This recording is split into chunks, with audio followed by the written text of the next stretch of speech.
Fair Use Act. Fair Use Act. This video is protected by the Fair Use Act. Is a teaching moment, thus protected by the Fair Use Act.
Shalom, shalom, shalom. Welcome to another Wednesday wake-up call. Okay, this Wednesday wake-up call is called crashing out. Okay, there are a significant amount of people crashing out in these last days. So we're going to talk about it, discuss it, see what the Bible speaks on this, and possibly, you know, hopefully it could prevent some people from crashing out further. You know what I mean? All being watched at an incredible rate by Yahweh Shem Shai, the angels surrounding us. And one thing we got to keep in mind is that, we have to try our best to walk on the straight and narrow in order to make it into the kingdom of heaven. Now, that scene right there is from a rapper, a 16-year-old rapper, CJ Rilla, from New York. It seems to be that he was shot and killed on 124th and Lenox Avenue in Harlem. Um, I wasn't familiar with the rapper, he's a drill rapper apparently. And just looking at the music that he's putting out, he's laughing, mocking people that died. And when you do things like that, death will most certainly follow you. Bad things will happen, The law is not slack concerning things of that nature. The Most High is casting judgment throughout the four corners, you know.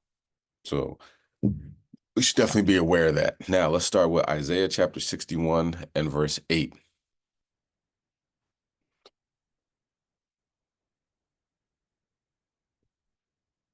Isaiah 61 and verse 8. And we're going to read different versions of this to get the full understanding, if you will. So Isaiah 61 verse 8, for I, the Lord, love judgment. I hate robbery for burnt offering, and I will direct their work in truth, and I will make an everlasting covenant with them. All right. So let's also get that in the GNT, Good News Translation. The Lord says, I love justice and I hate oppression and crime. I will faithfully reward my people and make an eternal covenant with them. All right. So, the Most High is not with this crime, not with the oppression. Let's also get the English Standard Version. Um, For I, the Lord, love justice. I hate robbery and wrong. I will faithfully give them their recompense, and I will make an everlasting covenant with them. Okay. So the Most High, for people that are crashing out and, committing robberies, committing crimes, doing these things, the Most High loves judgment. He's going to judge you. All right. So it's best to repent and come back to the law, statutes, commandments. So this next video, Slakia, this next video, I believe is down Florida. Okay. And apparently, of course I wasn't there, this is a news report, and through the end result, apparently this person robbed a couple of their Yeezy sneakers. They were selling Yeezy sneakers and apparently, allegedly robbed them. And now he's facing, I believe, life in prison. Definitely a crash out moment, you know, um, for some sneakers. Okay.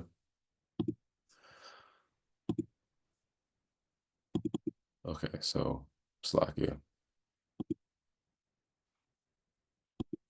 Here's the report.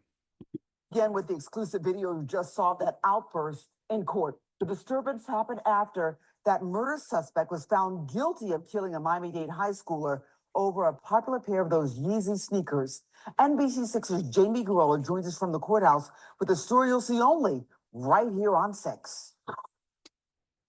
The jury had just handed down its verdict, and the family was giving a victim impact statement to the judge, calling the defendant a monster when suddenly this happened.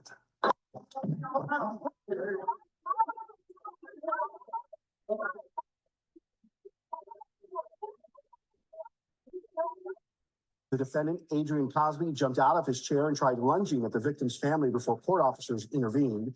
Cosby was taken out of the courtroom and his whole family left.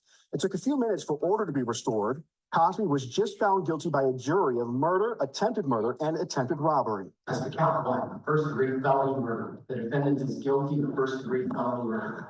In 2020, 18-year-old high school senior Angela Lacayo lost her life over a pair of Yeezy sneakers. She and her boyfriend were trying to sell the popular shoes, but the sneaker sale escalated to murder when Lacayo was shot and killed. Her boyfriend, Sergio Bourbon, survived the shooting and told jurors he and his high school sweetheart were hoping to sell the popular Yeezy sneakers to a man for over $900. Bourbon claims Cosby, the man that was on trial, randomly approached to kill him. Cosby was charged with murder in the first degree along with attempted murder for shooting at Bourbon. Here's the state's closing arguments today before the jury started deliberating. This was an attempted robbery, a setup of a robbery that went bad. And instead of walking away with 3 pairs of Yeezys, Adrian Cosby took an 18-year-old girl's life. And for that, he is absolutely guilty. He is guilty of first-degree felony murder. He is guilty of attempted first-degree felony murder, and he is guilty of attempted armed robbery. And that, ladies and gentlemen, is what we are asking you to find. Now, Cosby denies being the shooter. The defense argued that the victims are confusing who pulled the trigger. Cosby was sentenced today, and he was sentenced to life in prison. So that's a crash out, man. You know what I mean? Crashing out in these last days for a pair of sneakers. I know that sneakers are expensive, but you know what I'm saying? Thou shalt not steal. And it looks like they were, the victims were, from like 10 tribes. You know what I'm saying? Could be wrong, but we got to depend on the Most High in these last days. Do you know what I'm saying? We can't depend on, robbing people on with Facebook marketplace or wherever they met up. You know what I mean?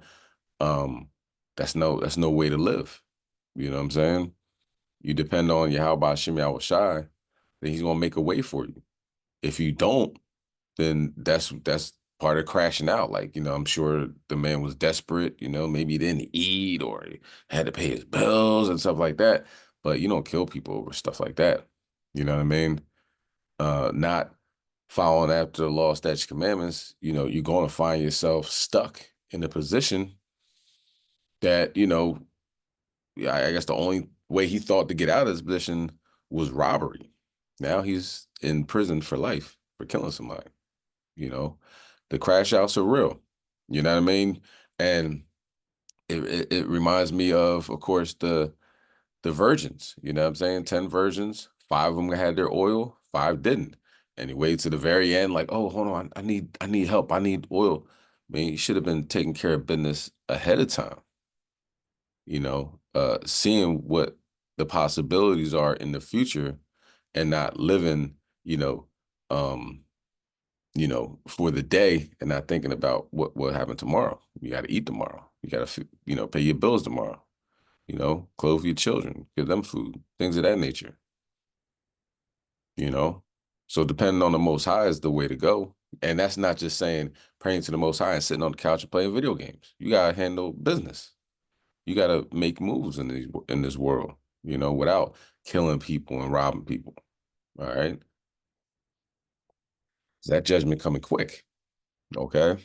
Let's continue on. All right. So this next video is very, very popular. It was going around with Lil Durk, Crashed Out. A lot of people saying free Lil Durk, free, but he raps about it. You know what I'm saying? It's like, oh man, maybe he didn't do it, or maybe he did and he made a song about it and you could listen to it and you know what I'm saying? Like not hiding anything. A lot of these drill rappers tell you exactly what they did, thinking that that day will never come where the cops kicking your door, the feds kicking your door, and you getting hauled off to jail. Hauled off to prison, not jail. You can, you going up. Well, there's evidence, they have I believe a confidential informant, you know what I mean? A unnamed person in the affidavit, right? The arrest record. So that person is probably the one that told what's going on. So you got conspiracy, you got weapons violations, and you have homicide. That just spells you're never getting out of jail. Okay. Let's get Isaiah chapter 1 and verse 15. And we hearing from other people, podcasters, YouTubers, so forth and so on, that man, he changed his life. How? He went over to Islam. That's not changing your life. That's not following after any laws, statutes, and commandments that the Most High gave us. He didn't give us religion. He gave us laws, statutes, commandments to live by. Thou shalt not kill. Thou shalt not bow down to a rock. Thou shalt not walk around it 7 times. It's an idol. And kiss it. It's an idol. And when you listen to his music, you cannot differentiate, I can't anyway, from what he just recently put out to before he became, allegedly a Muslim. Seems like the same type of energy. Drugs, lean, fornication, you know what I mean? Murder, shootings, things of that nature. Same old lyrics. Okay. And this is a little lengthy, but other than the part where the guy's trying to sell stuff, advertisement, it's he pretty much lays it out. Okay. Even the lyrics, you got Esau reading the lyrics, sound like Edomite, of course, you know what I mean? But that's the same stuff that's gonna be read in court. Dudes is crashing out in these last days. Okay, so Isaiah 1 verse 15. And when you spread forth your hands, I will hide my eyes from you. Yea, when you make many prayers, I will not hear. Your hands are full of blood. His hands are full of blood, man. You look at his face, he has that 1,000-mile stare of this, a killer. He's not taking out Edomites, Moabites, none of that. He's taking out his own people. Who also is God's chosen people. You know what I'm saying? Let's get Exodus 20 verse 3, because let's get the law. The law, what you supposed to do, what you're not supposed to do. One thing you're not supposed to do is follow after false gods. Okay. This is the book of Exodus, chapter 20 and verse 3. Thou shalt not, Shaklia, thou shalt have no other gods before me.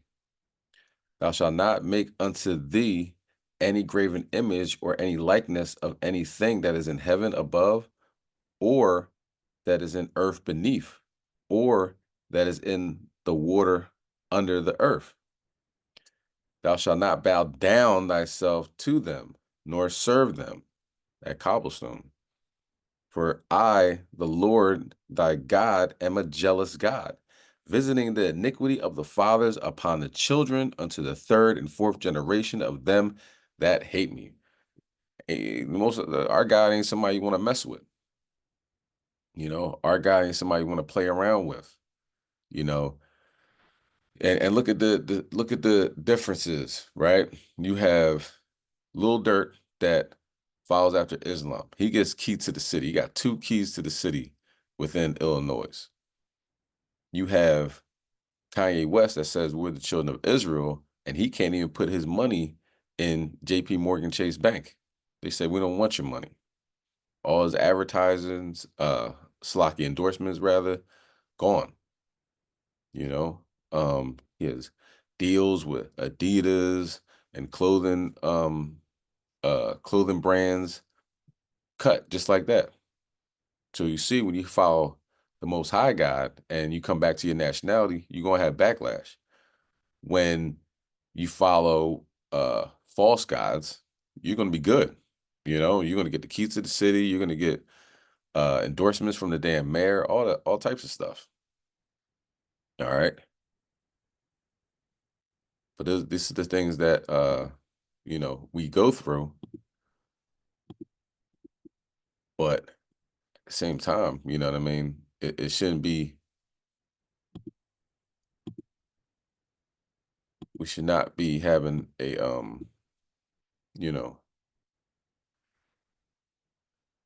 an issue, following after the one true God, going the opposite direction. You see where that got them, But let's continue on. They gave them enough to know that they know what's going on, but not enough to know everything that's going on. Lil Durk, the rapper who's been recently praised for... And just to say it again, Fair Use Act, Fair Use Act. This video is protected by the Fair Use Act as a teaching lesson, thus protected by the Fair Use Act. work in the Chicago community and his vows to move away from his checkered past while he is accused of plotting a brutal crime. Authorities say multiple suspects opened fire on a rival's SUV in Los Angeles, but killed his cousin instead. As Lil Durk faces charges alongside his alleged hitmen, we're taking a look at some of the most shocking details in the investigation. Welcome to Sidebar, presented by Law and Crime. I'm Jesse Weber. Durk Banks, known worldwide as Lil Durk, just turned 32 earlier this month. The rapper behind such tracks as Old Days, All My Life, Broadway Girls, he held a birthday bash concert in his hometown of Chicago to celebrate. And all looked good for the Grammy Award winner. But then, just days later, he'd be back in the headlines accused of orchestrating a murder-for-hire plot. See, there was an apparent feud between Lil Durk and a Georgia rapper who goes by the name Quando Rondo. The two were part of an altercation at an Atlanta nightclub in 2020 that led to Durk's friend King Von being shot and killed. Now, Atlanta police say that one of Quando Rondo's associates, Timothy Leaks, was the one who actually shot Von, although his charges were dropped. But Lil Durk allegedly believed that Rondo was really at the center of this confrontation. Well, last week, the Central District of California handed down an indictment against 5 people that they say are connected to both Lil Durk and his rap collective called Only the Family, or OTF, in connection with a retaliatory shooting because of what happened to King Von. Now, if you're looking at this and saying, why does this feel a little bit like deja vu? Well, that's because you may be an avid law and crime watcher, because some of the accusations against these men here are very similar to what Atlanta prosecutors allege in their case against Young Thug, the rapper whose real name is Jeffrey Lamar Williams. In that case, authorities maintain that Williams is the head of a gang. Williams and his attorneys insist that YSL is not a gang, it is just a record label. And that trial, which has 6 defendants, including Williams, it has been going on for nearly 2 years if you count jury selection. Doesn't seem like it's going to be over, although it kind of got a little bit of a hiccup last week. That's a whole separate situation. But By the way, I obviously talk a lot about the law here on Sidebar, but I also talk about legal rulings. I talk about legal decisions, and I have a landmark one for you right now that has just changed things in a big way. Trade on events like this, an all-50 complaint against Dirk. Kalshi would give you a free $20 credit. That's kalshi.com/sidebar. Back to this case. In an affidavit as part of this criminal complaint against Dirk, an FBI agent accuses OTF of being maybe not quite a gang per se, but essentially a criminal organization. And throughout the documents, Dirk is referred to by his legal last name, Banks. Just keep that in mind. So the affidavit reads, Banks is the leader of the Chicago-based rap collective known as Only the Family, or OTF. In addition to OTF's status as a rap collective, I know, based on the investigation, that OTF also acts as an association, in fact, of individuals who engage in violence, including murder and assault, at the direction of Banks and to maintain their status in OTF. For example, based on evidence collected during the investigation, including the interview of witnesses, I know that Banks put a monetary bounty out for an individual with whom Banks was feuding named TB. TB is Taekwon Bowman. That's Quando Rondo's real name. Now, there is a footnote at the bottom of that page of this affidavit that says, due to serious safety concerns, this affidavit does not provide the identity of these witnesses. Based on the FBI's investigation, I know that witnesses and or their family members have already received threats and or have been contacted in what appears to be attempts to influence their participation in this investigation. Now, that kind of reminds us of the case against rapper Sean Combs, right? Diddy, in the Southern District of New York, because two different judges have denied the entertainment mogul bond on his sex trafficking and racketeering charges, saying there was evidence of witness intimidation by Combs. Now, his legal team has denied that that was the case, and they are now appealing to the third judge overseeing this case, Judge Arun Subramanian. They are hoping that he will look at this case a little bit differently, and they're hoping that he will issue Combs bail, that he'll be allowed pretrial release, and so we'll see what ends up happening. Now, what exactly does the government say happened here in the Lil Durk case? Well, according to this FBI agent's affidavit, Dirk made it known in 2020 that he was putting out a hit on Quando Rondo for his alleged involvement in King Von's death, and that 2 years later, multiple men would travel from Chicago to Los Angeles to carry out that hit. And if you look at Dirk's public interactions and recent songs, he wasn't exactly being quiet about it in the lead up to the shooting, or at least that could be what prosecutors say, because in February 2022, Dirk released the song Ah-Ha. And the song's hook directly references, or seems to reference, King Von's death. Don't respond to S with Von. I'm like, F it, you tripping, go get your gun. They dropping locations, I'm getting it done. Tweeting, we sliding, the feds are coming. And just a few weeks after that track's release, motivational speaker and social media influencer Wallow spoke with Lil Durk on his podcast, $1 Million Worth of Game. And he got emotional as he talked about how he forgave the person who killed his own brother, Steve. And he was warning Dirk that actions, they have consequences. And it was hard in the mouth, man. I'm talking about this my big brother. I shared the cell with him. I shared the bed with him when we was kids. This little Steve. But I can tell you one thing. Now I'm out here taking care of his daughter, paying for her to go to school, taking care of my nephew, taking care of my mama and my grandmama. Talk to him. Show. Because I forgave my brother killer, but you know, I understand. I understand what y'all going through. But if you believe the prosecutors here, it seems that Wallow's advice may have gone unheeded, because indictment paperwork filed last week names the defendants in this case and names what the allegations are. So the defendants in this indictment are Kevon London Grant, DeAndre Dontrell Wilson, Keith Jones, David Brian Lindsay, and Asa Houston. And authorities say Grant, Wilson, and Houston, they are members of OTF. The other two men, Jones and Bryan, are allegedly gang members in the Chicago area. And the indictment also names 5 co-conspirators, with Banks being one of them. In the indictment, he's referred to by his initials DB, or co-conspirator 1. And investigators say the plot to travel to LA, to follow Quando Rondo, and eventually open fire on his SUV at a gas station, it was all funded by either OTF or Lil Durk directly. The criminal complaint against Durk says, quote, on August 18th, 2022, co-conspirator 1, again, Lil Durk, texted co-conspirator 3, "Don't book no flights under no names involved with me." Now, I spoke with attorney Bradford Cohen about this, and we're going to hear from him in a little bit, but two ways to look at that text. A, it shows that he's a part of this. Or B, maybe he knew what was about to go down and was like, I don't want any part of this. You do what you need to do. I don't want to touch this whatsoever. So I'm sure that text message will play a pivotal role in this case. Now, 4 of the defendants and one unnamed co-conspirator, they allegedly flew to California in August of 2022, with Grant and Lil Durk allegedly following in a private jet. Grant is reportedly a top associate in OTF, appears to have been the head of this operation, given what's in the affidavit. He's the one who's accused of booking the hotels, getting the cars, buying the ski masks, finding the weapons, including a gun that has been modified to be a full-on machine gun. The indictment accused the defendants of following Quando Rondo's black Escalade around Los Angeles. Traffic camera photos show a white Infiniti following, or seemingly following, the black Escalade until it pulls into a gas station. And the Infiniti appears to be parked behind the gas station in an alley.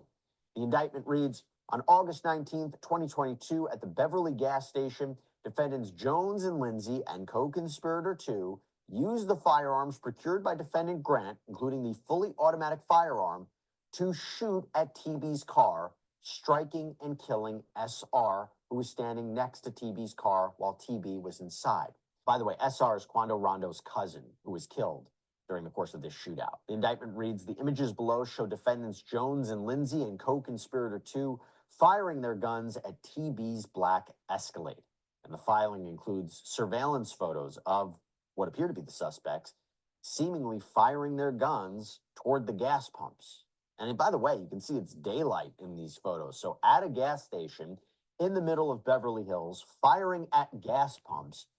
What a brazen attack, let me tell you. The indictment charges the 5 named defendants and the 5 alleged co-conspirators with violation of U.S. Code 1958, which is use of interstate commerce facilities in the commission of murder for hire. It's part of the statute dealing with racketeering.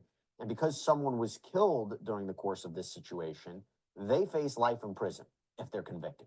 And before he was arrested in Broward County, Florida, it appears Durk may have been trying to leave the country. The affidavit says the FBI received notifications from U.S. Customs and Border Protection, CBP, showing that Banks had been booked as a passenger on 2 international flights, a one-way flight from Miami to Dubai, United Arab Emirates, connecting through Doha, Qatar, scheduled to depart the evening of October 24th, and a one-way flight from Fort Lauderdale to Switzerland, connecting via New Jersey, also scheduled to depart the evening of October 24th, but Banks did not board either flight. At approximately 6:40 p.m. Eastern, the FBI received an additional CBP notification that Banks had been booked as a passenger on a private plane departing Miami and destined for Italy, scheduled to depart at approximately 9 p.m. Eastern.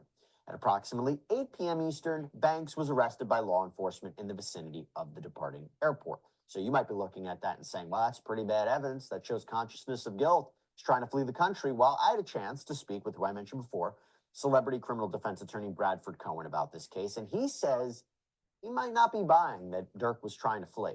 I make a couple different things of that. So the first part of that is all the countries that he has, that Dubai is going to extradite you, Switzerland's going to extradite you. These countries are going to extradite. You know, the only 3 places that don't extradite are like you go to Vietnam, you go to Morocco. There's certain countries that don't extradite, like strictly don't extradite. All these other countries, even if they don't have a treaty with the U.S. for extradition, they're going to extradite because they rely on the U.S. for money. They rely on the U.S. for support. Switzerland, especially. Italy will deport you in about 10 seconds. They'll extradite you in 10 seconds. So I don't make much of whether or not he was going to escape and flee the country. I think more than likely, and sometimes this happens, when it was unusual that there were so many booked, right? What's not unusual is sometimes where an individual doesn't know whether or not there's a warrant out for their arrest. And I've seen this before happen in the past, where some associates get arrested. And in order to see whether or not they have a warrant, because that's not public knowledge, whether or not they have a warrant, they'll book an international flight and it'll red flag them. and then they'll get a call from the FBI or their lawyer will get a call and they'll say like, hey, your client's red flagged. They're trying to leave the country. Just so you know, they're under investigation or XYZ. And you find out information you wouldn't necessarily find out. Now, I don't know if that's the case here because there were so many that were booked, but I have seen that before in the past. So for now, Lil Durk is locked up without bail. He'll be extradited to California. These issues will come into play about whether or not he should be granted pretrial release. And I will tell you, there has already been fallout from the indictment and arrests. 2 towns in the Chicago area that have recently given Durk keys to their respective villages, Bellwood, Illinois, and Broadview, Illinois. Bellwood's mayor said he wouldn't take back the key until the legal process played out, but Broadview's mayor said the opposite. She withdrew the accolade. Reporters also questioned Chicago Mayor Brandon Johnson about Durk, who made contributions to Johnson's campaign, and reporters wanted to know if he would denounce Lil Durk and what he planned to do with the money. You're asking me a question about someone who has worked to transform his life, who has admitted that he is on a journey to transformation and has not been charged with anything. I'm sorry, has not been convicted of anything. And so if you're asking me if I should make a judgment on a Black man before a full trial has actually come to fruition, I hope you do understand why it is not my position to determine the outcome of someone's life. And Johnson never really seemed to answer the question about what he plans to do with the hundreds of thousands of dollars that Durk had apparently donated. But one thing I should also mention, that this is not the only legal battle that Lil Durk is embroiled in right now. He's currently being sued by the mother of a rival rapper who claims that Lil Durk, King Von, and OTF were involved in her son's murder. FBG Duck was killed in 2020 when he was shot 16 times outside of a Dolce & Gabbana store in Chicago. Attorneys for his family claim a $100,000 bounty was put on FBG Duck's life.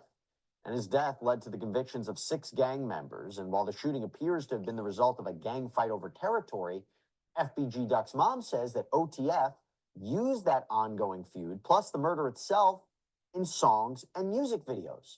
In a song called Took Her to the O, released before his own death, King Von includes a scene where he's killing a man named Duck.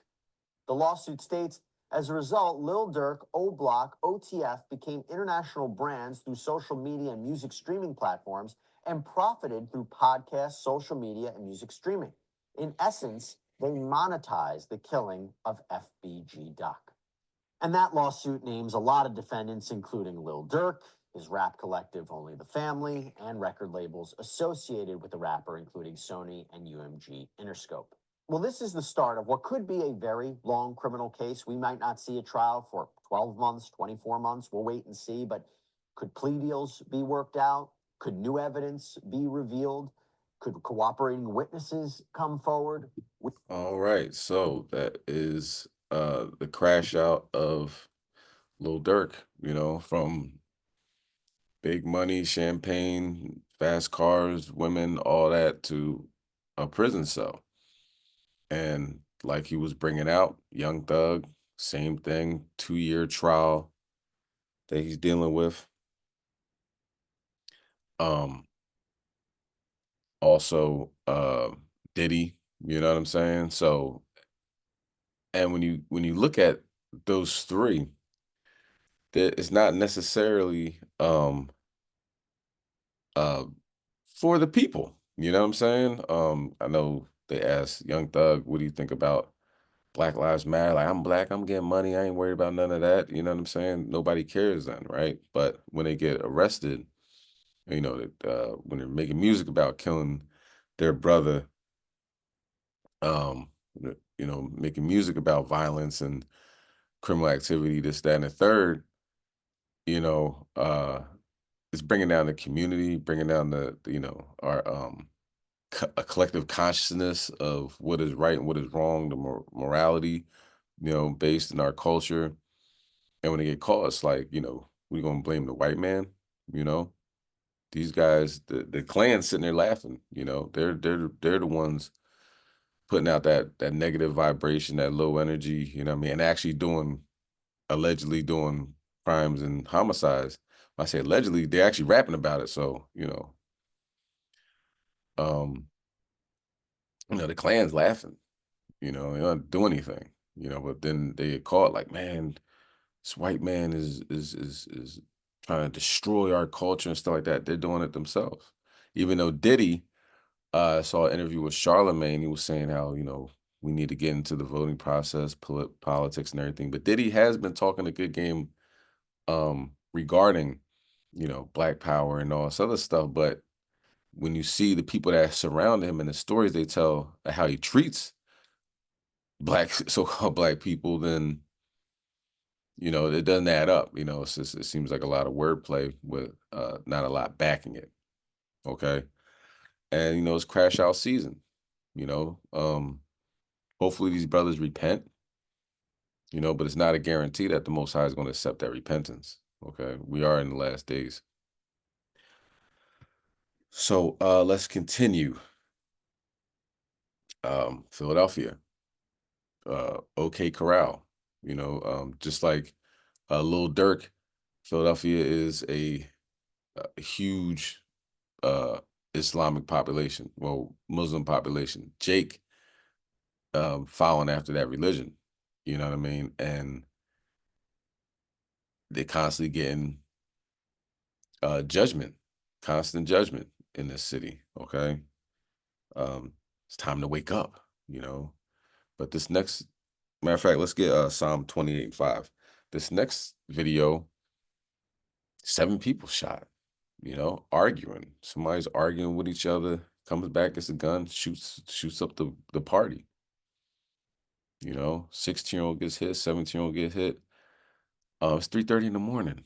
You know what I'm saying? It's really, it ain't a lot of good things happen at 3:30 in the morning, nowadays in Babylon. It's best to go to sleep and live to see another day. You know what I mean?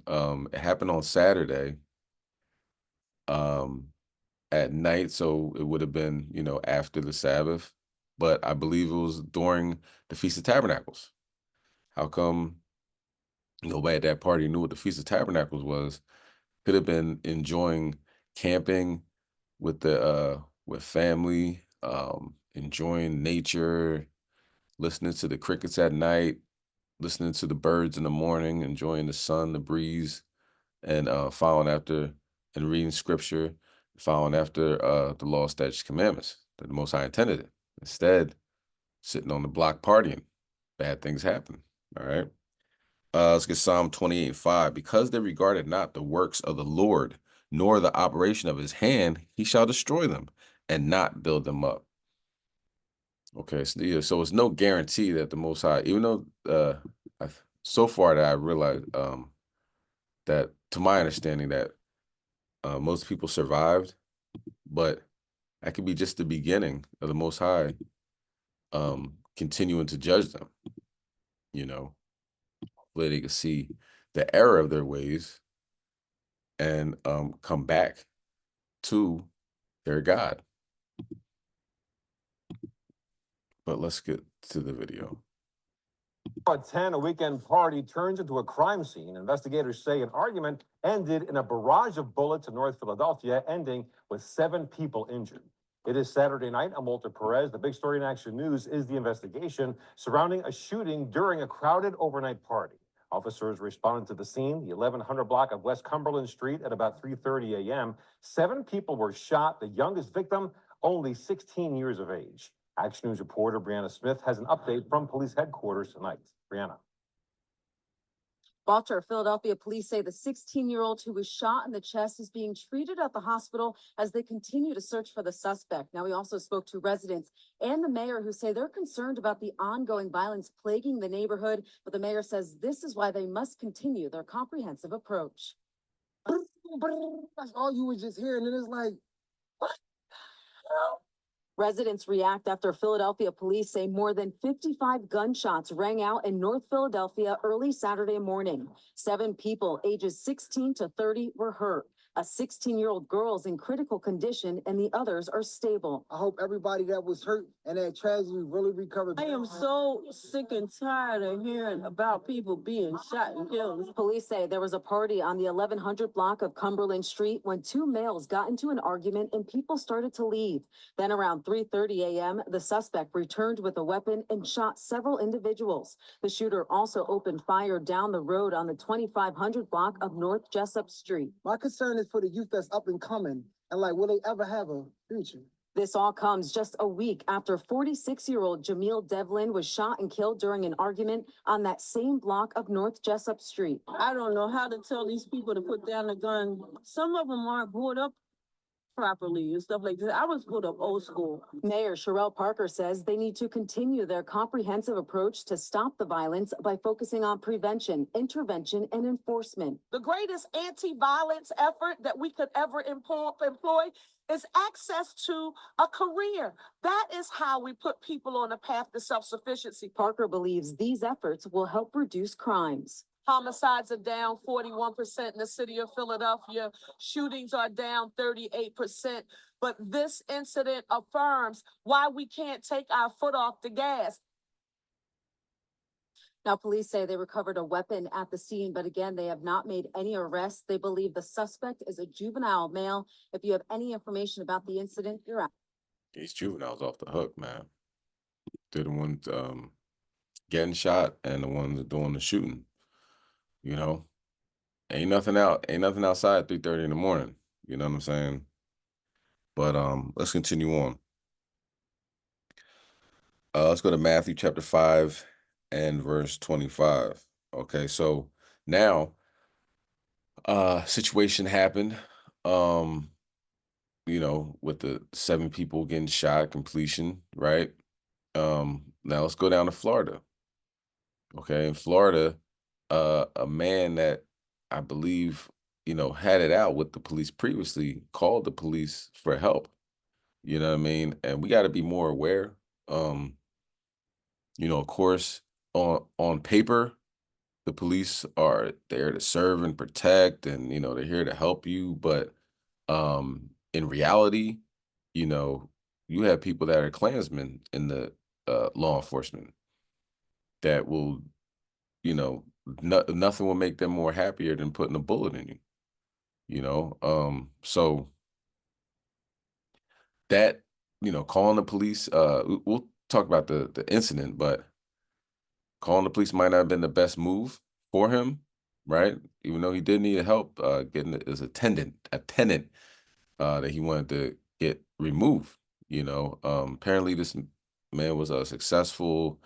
He owned a property, $1.3 million property, and you know they make sure they say that during this segment. But seemed like he was missing the mark. You know what I mean? Having it out with the police and then calling the police and then yelling at the police. You know, he should have walked away fine, right? But reality, he didn't. Okay. And we got to learn from these things. Okay. You can't just keep making the same mistake over and over again and expecting different results. It's insanity.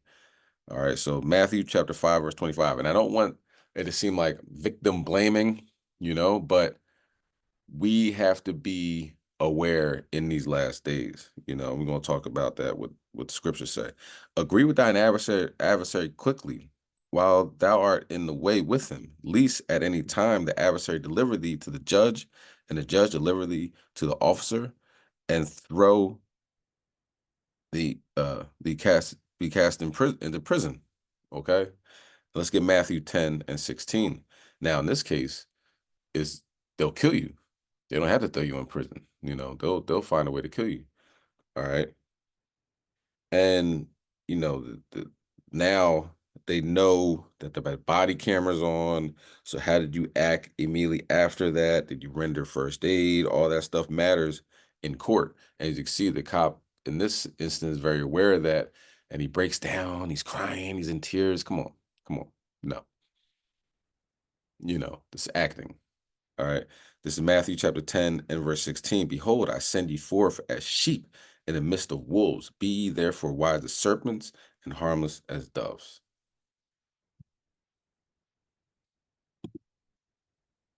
So this next video, I'm not going to play the whole video, but a good amount of it.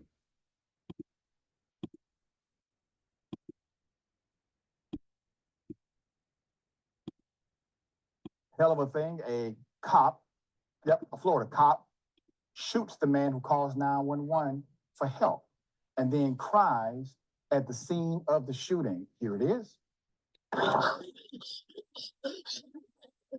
Shots fired, 428, shots fired. Hey, breathe, deep breath, in, out, in. Hey, look at me, no. Come on, face this way, deep breath.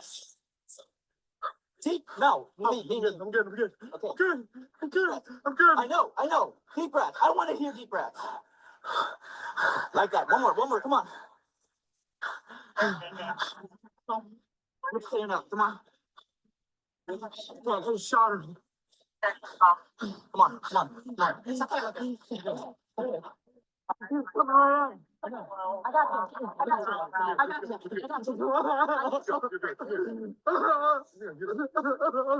I didn't want to do that.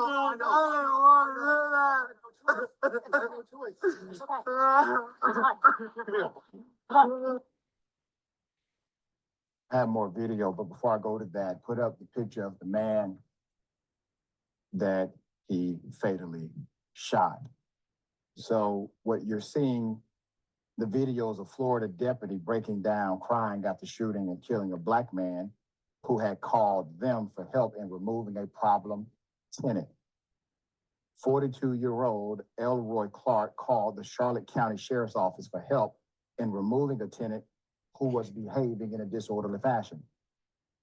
I'm going to take you to moments before those shots were fired and get into the actual background. Here it is. The civil matter, and I told you. And now we're trying to figure something else out. Hey, do not go on my grass. Get off my grass. Get off my grass. Tell him to get off my grass. He's been tased twice and sprayed. Tell him to get off my grass. I've been tased. Get on the ground.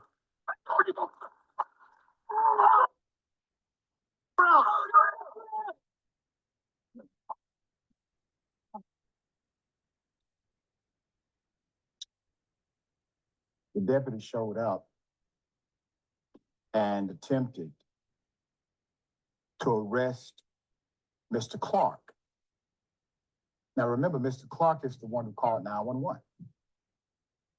They attempted to arrest Mr. Clark over a misdemeanor trespassing warrant stemming from an incident over the summer where he said he was attacked by a deputy after walking into a sheriff's office building to discuss a previous case pertaining to him. Online court records state that Clark was transported to a local hospital that day, and then he was arrested for trespassing. He then failed to show up in court, which led to the warrant being issued. We're talking about some paperwork stuff here, okay? But on October 23rd, Mr. Clark, likely completely not knowing he has a misdemeanor bench warrant for trespass, called the police. He called deputies to help him with a tenant and to help remove the tenant from the home. The home is valued at $1.6 million. It contains 11 rooms, according to the Charlotte County Property Appraiser website. Clark was the owner of several businesses, including a real estate company called Clark International Real Estate Group. Body camera video released Friday shows Clark speaking to the arriving deputies, telling them that the tenant had been staying at his home for multiple months, but apparently attempted to enter a portion of the home he was not allowed to access without Clark's permission. Quote, "I thought I could help him, but I can't," he told the deputies. "He's unstable and disturbing the peace. He came into my home and I told him he can't come in without permission. So he violated my space," Clark continued. "Then came and slammed my door. That's destruction of property." But then when deputies spoke to the tenant, Troy Johnson, they discovered Clark had a bench warrant, and they confirmed through a dispatcher who dispatched more deputies to Clark's home to arrest him. Clark became agitated after deputies told him to put his hands behind his back, telling the deputies that his name was Ben Day and that era Clark, but Ben Day is a name he uses on his Facebook page. Over the next several minutes, 3 deputies tasered, pepper sprayed, and struck him with a baton, but were unable to handcuff him, even though they had him on the ground at one point. Clark managed to break free and stand back up, and 3 deputies then surrounded him. Eventually, a deputy shoots him with a less than lethal beanbag, which was when Clark charged at another deputy who had his handgun out and fired several rounds. The deputy with the beanbag gun also fired from his real gun as well. Okay, so you're seeing the shot before the shooting.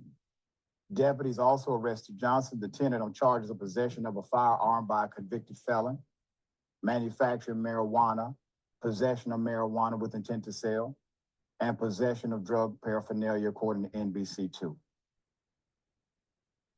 There are a lot of nuances to this story, but you have to start with the utter brokenness of the criminal justice system at large.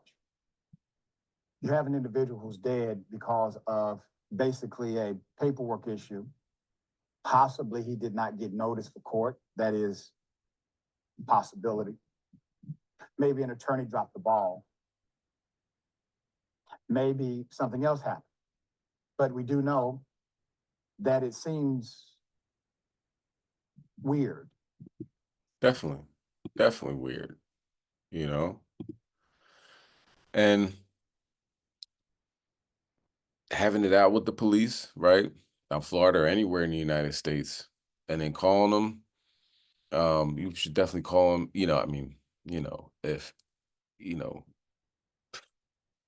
it's tough to unpack, because they're supposed to be able to help you, but historically we know that they don't.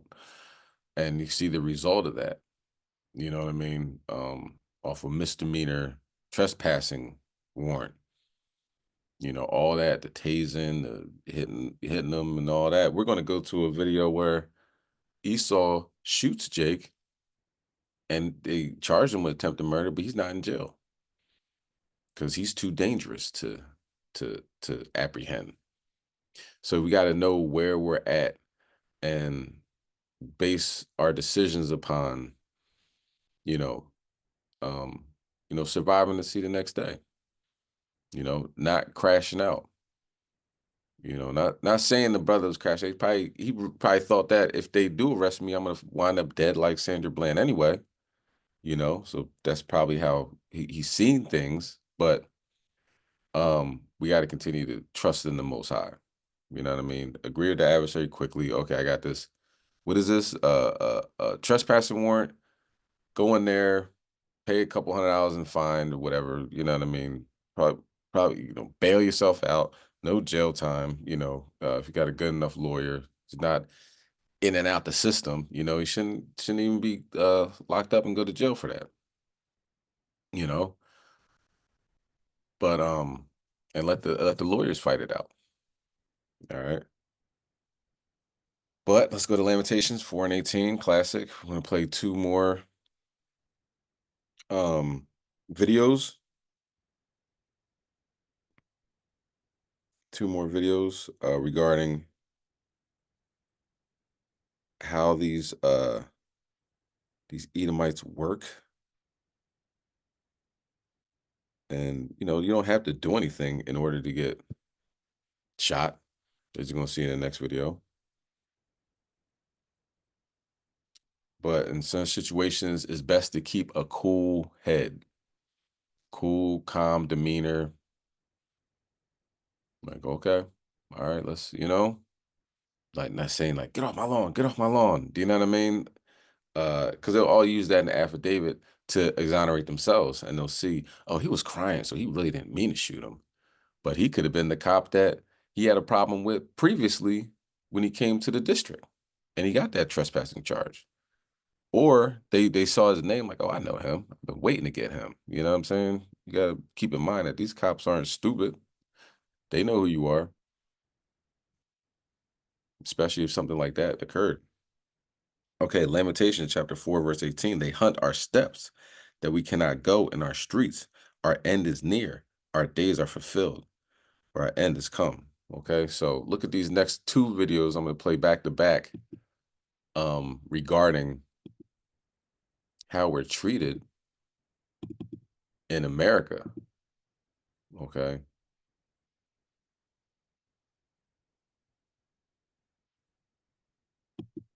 We're getting our first look at some dramatic police body camera video. This shows the moment a Bowie police officer fired his gun on busy Collington Road. This happened last month in the middle of the morning rush hour. No one was injured in the shooting, but the body camera video you're about to see here is difficult to watch. We want to warn you in advance. Tonight, the officer who fired the shot, a 12-year veteran of the force, is facing multiple charges, including attempted murder. News 4's Jackie Benson has been combing through the footage, and she joins us now with what it shows. Jackie? Well, Leon, I have not seen anything like this before. It is absolutely shocking, and it is a key part of why this officer is being charged with attempted second-degree murder, according to the state's attorney. Now, as you said, a warning, this is very graphic. It's hard to look at. No one was physically injured, but it is traumatic, and we're going to let you watch about 30 seconds, this entire encounter, so that you can make your own conclusions about it. Here it is. You know her? You know her? Do you know her? She taking me to the hospital. Okay.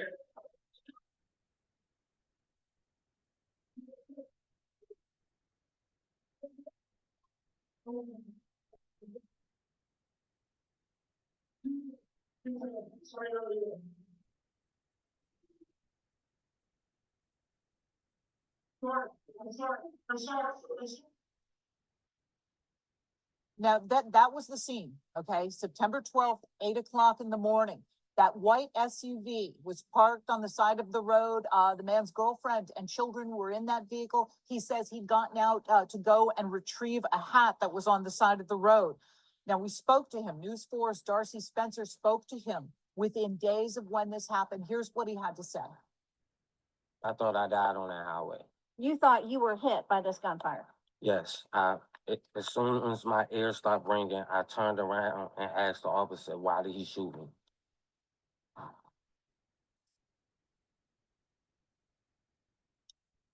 The officer involved, Sergeant Robert Warrington, has been indicted. The 12-year veteran faces a slew of charges, including attempted second-degree murder, first-degree assault, and reckless endangerment. He has been suspended without pay and is awaiting a court date. Live in Bowie, Jackie Benson, News 4. This was a shocking moment caught on camera. Video obtained by our NBC affiliate KARE 11 shows David Motori trimming a tree outside his Minneapolis home Wednesday when, according to court documents, a bullet was fired from his neighbor's upstairs window. The bullet went down through my neck and then all the way back to my spine. Motori told NBC affiliate KARE 11 he's also recovering from broken ribs and a concussion. Adding, the last 11 months since he and his wife moved in, they've been living a nightmare next door to John Shawshak. Court documents show the victim called police 19 times prior to the shooting for incidents including harassment, hate speech, and verbal threats. It also says Shawshak suffers from mental illness. Shawshak has been charged with attempted murder, but he is not in jail. Police allowing him to stay in his home because they say he's a threat to himself and others. The likelihood of an armed, violent confrontation where we may have to use deadly force with the suspect in this case is high. That excuse sparking community outrage. We have to take violent criminals off the street. So I'm not a police officer. I don't know how that gets done, but I know it needs to get done. Police say Shawshak rarely leaves his home, and the department has not set an arrest date. We are not going to bust the door down, guns blazing, and get into a deadly force situation, but we will ensure the community will be safe. Motori says he feels the Minneapolis Police Department failed to protect his family by not arresting his neighbor when they needed them most. If you're saying you're scared, what does that do to me, you know? Like, you have this body armor, you have professional training. Dana Griffin, NBC News. Thanks, sir. Yeah. So, okay. You see going on. The cop tried to shoot the man. He just getting a hat from off the road. You know what I mean? Maybe it fell out the window, one of the children's hats or something. You know what I mean? And cop just tried to shoot him. Other video, Edomite neighbor. I heard he was a former sergeant. I'm not sure about that, so don't take my word for that. But shot the man. He wasn't doing nothing. He was just doing some yard work. Shot him from a distance, right? Cops charged him with attempted murder, but said, "Now we're going to keep you in there because you're dangerous. You can stay in your house and do it again to somebody else because you're not in jail. You still have your weapons, right?" Um, obviously they still have the weapons because they still, I don't want to go in there and have a firefight. That guy still has guns and he's mental illness, but they'll go and get Saddam Hussein from 50 feet under the ground. They'll go in and get El Chapo, every time and arrest him. They'll get drug traffickers, gang leaders, whatever. They'll get anybody. And to say, for instance, that neighbor shot one of those police officers' children or wife or one of them. You think they would just keep them in the house like that? No. So we need protection. What bulletproof vests, AK-47, what kind of protection are you talking about? We're talking about protection with the angels following the law, statutes, commandments written in the scriptures. All right, not doing so is a crash out moment. Okay. Let's continue on with the good word. Let's get now let's see what the Most High can do to people and pretty much destroy their mental capabilities. All right. Let's get Job chapter 4 and 14. How God works.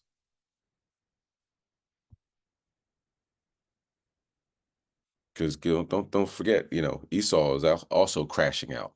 Most High is having him crash out, and he's destroying his family. He's destroying his co-workers. He's destroying a lot, and the Most High is destroying them with the sun, drought. All this stuff's happening. Okay, so okay. Job chapter 4 verse 14. Fear came upon me, and trembling, which made all my bones to shake. Then a spirit passed before my face, and the hair on my flesh stood up. So Job had an interesting encounter. And right now, Esau's having an interesting encounter, which he can't stop. Let me let me set up the next video. In his home. At this point, James has grown used to the paranormal encounters. Instead of running from them, he documents every chilling moment and shares it with his audience on YouTube. Did this encounter leave you shocked? Then brace yourself for what's coming next. Here it is. This is Dylan, a popular TikToker with his channel named @WinamicPixa.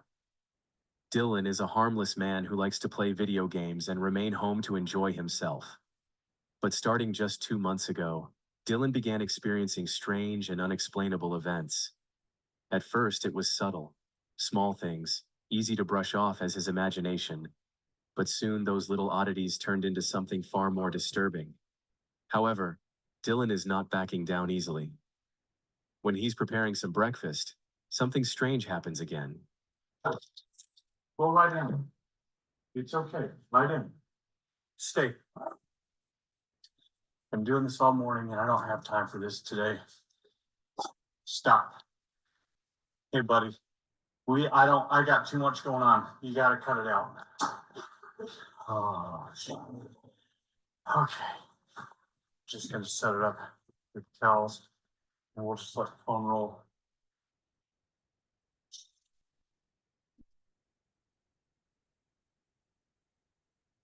So you gotta go, or you gotta go downstairs or something, wherever you can go, you gotta go. Calm down. He's okay. Please, not stay. Just, holy cow.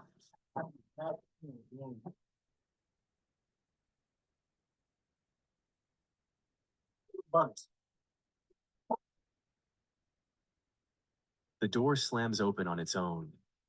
Dylan, already familiar with this strange occurrence, calmly closes it and tries to keep his dog calm, though the dog clearly senses something is off. The third time the door slams open, a strange dark figure can be seen at the end of the hallway.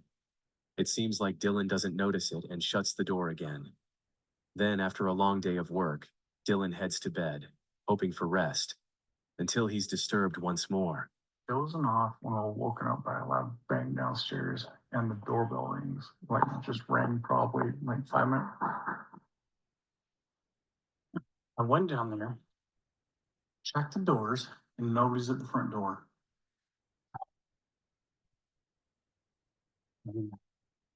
You're asleep, whoever this is. At the bottom of it, everyone thinks I'll stand out here until somebody shows back up.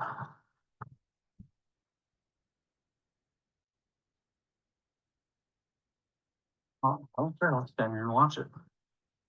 Ooh, okay, that's it. Get that.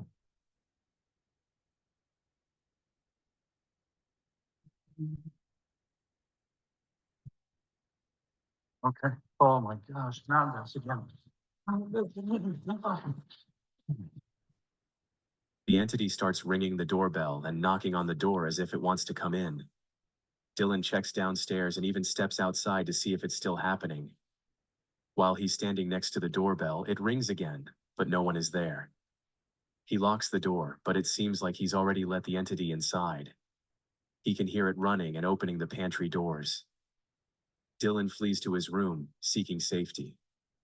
Fortunately, after about an hour, the house falls silent, and exhaustion takes over as he finally falls asleep.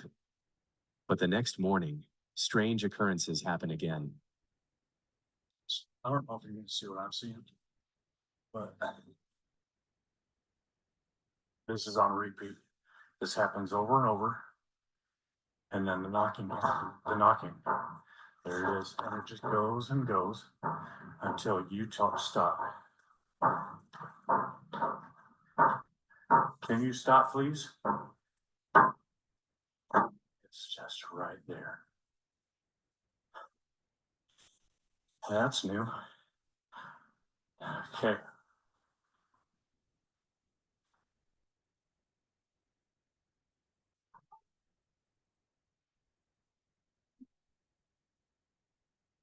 Whatever you are, you gotta go. And that's.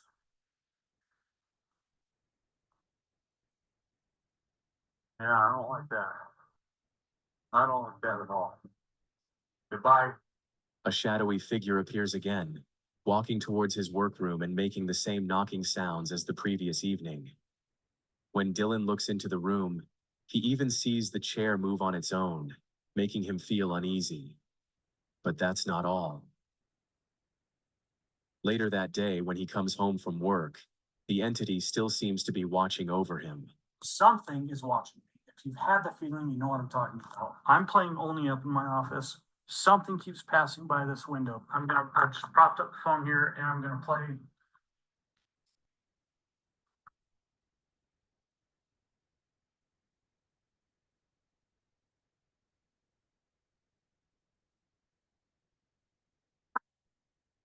You're walking by my office, I want you to knock it off.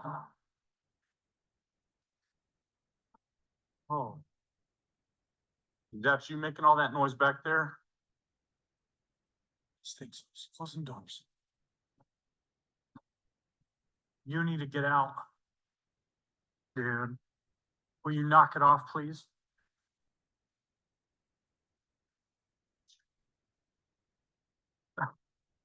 You gotta get out.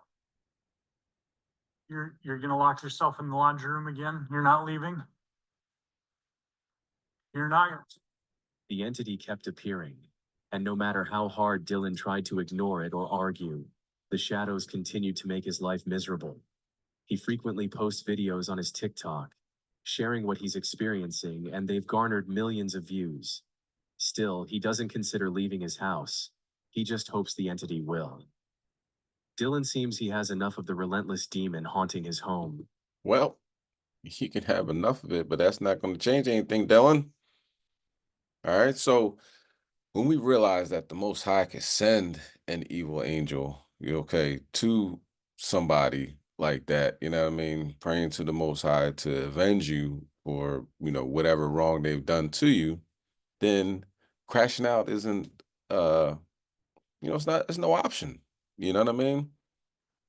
Let the Most High deal with the situation. Let the Most High deal with that judgment. Now, if you don't trust in the Most High, you don't believe that He will do something like that for you, then that's when the crashing out segment comes into focus, comes into fruition.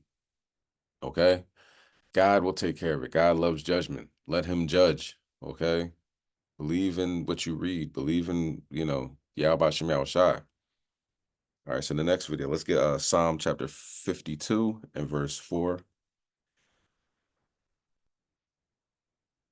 Let's get the next video. What's going on in the world? Most High had people crashing out, destroying their entire family. Okay, lying about it, and then get caught in your lie because everybody didn't die. You know what I'm saying? The Most High said, "Hold up, you're not getting away with this. Everybody got to go." So the family's gone, the killer's gone, and the one person that survived doesn't even have a family anymore. You know what I mean? And the whole family got wiped out in one night. God is doing that. Mass amount of death is taking place on this planet. All right. So us so-called Blacks, Hispanics, and Native Americans can't be crashing out in these last days. No, no, no. Don't crash out. All right. Let the Most High work. So like Psalm 52, verse 4. Thou lovest all devouring words, O thou deceitful tongue. Yahweh shall likewise destroy thee forever. He shall take thee away and pluck thee out of thy dwelling place and root thee out of the land of the living. Salah. All right. So here's the next video. What happened in Seattle? Somewhere near Seattle. What's that? Falls City. Again, this is a significant event for this neighborhood, and I'd call it a significant event for the region. You're about to hear dispatchers updating deputies after a 911 call came from inside a home near Lake Alice in the Falls City area just before 5 a.m., alerting them to gunshots possibly fired. The situation prompting a massive response from King County and neighboring agencies. I shot the other family members. There's 5 total, not including the RP who's hiding in a bathroom. Deputies say one of the children who lives in the home was shot twice, but was able to get out and seek help. Here's what deputies heard as they were en route. Looks like we have a neighbor who's calling in as well. They're advising a female from this house came to his home. Advising there are family members who were shot at. Deputies arrived and found really a tragic scene is really the best way to put it. Deputies say 5 people were shot and killed, 2 adults and 3 children, possibly teens. It's a tragedy for neighbors who say the family of 7 who lives here was well known for walking their dogs around the neighborhood as the children, allegedly between 7 and 15 years old, rode their bikes. It's just very hard to process. I only saw the children in the driveway yesterday afternoon, playing the piano in the garage and just doing the normal things. It's beyond belief. And we've gotten to know some of the kids that unfortunately lived at the home, and the younger kids, especially the sweetest children. So polite, homeschooled, and it's unfathomable what just happened. Exactly what happened is still unknown, but deputies have taken one teenage boy into custody. Sheriff Patty Cole Tyndall, who arrived shortly after being notified of the situation, says they've called in the Washington State Patrol to bring in their crime scene response unit to help process evidence, which she says could take several days. And it will just be far more efficient for them to do it.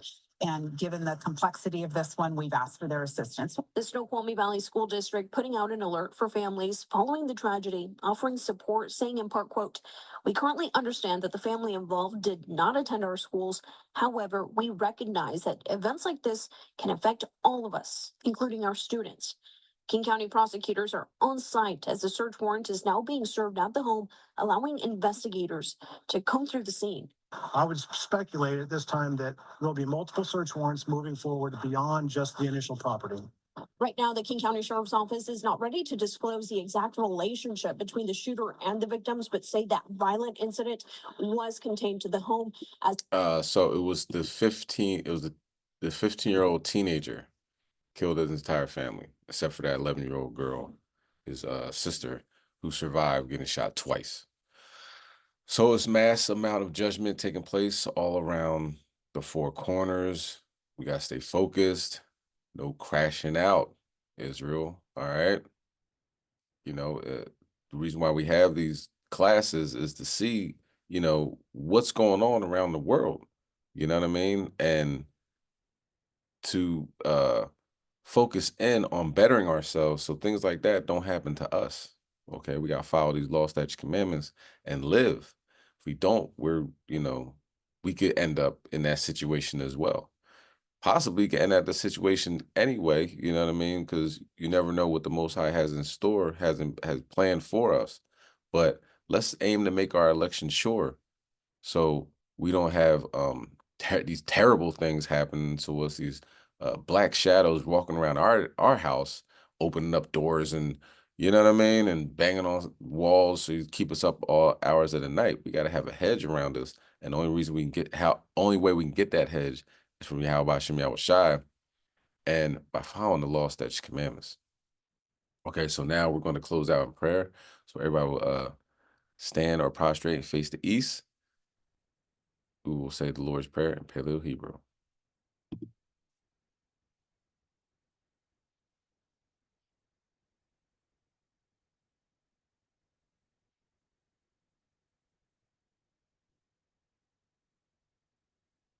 This is the Lord's Prayer, ancient Paleo Hebrew. Abanawa, Shabbat Shemayim, Quadash, Haya, Shemka, Yahweh, Malapwaka, Taba'a, Ratazaka, Haya, Aisha, Barataza, Kowa, Haya, Bashamayim, Natananawa, Waham, Kau, Yawam, Wasalaf Nawa, Kabawaf Nawa, Kasalaf Nawa, Kabawafi Nawa, Wala'a, Dabi Nawa, Banasai 1, Abo, Hawashai Nawa, Mayan, Rai, Kaya, Laka, Hamalakwaf, Wa Allah, Wa Taparaf, Lai Num. Amen. This is the book of Matthew, chapter 6, and verse 9. After this manner, therefore pray ye, Our Father, which art in heaven, hallowed be thy name. Thy kingdom come, thy will be done in earth as it is in heaven. Give us this day our daily bread, and forgive us our debts as we forgive our debtors. And lead us not into temptation, but deliver us from evil. For thine is the kingdom, and the power, and the glory, forever. Amen.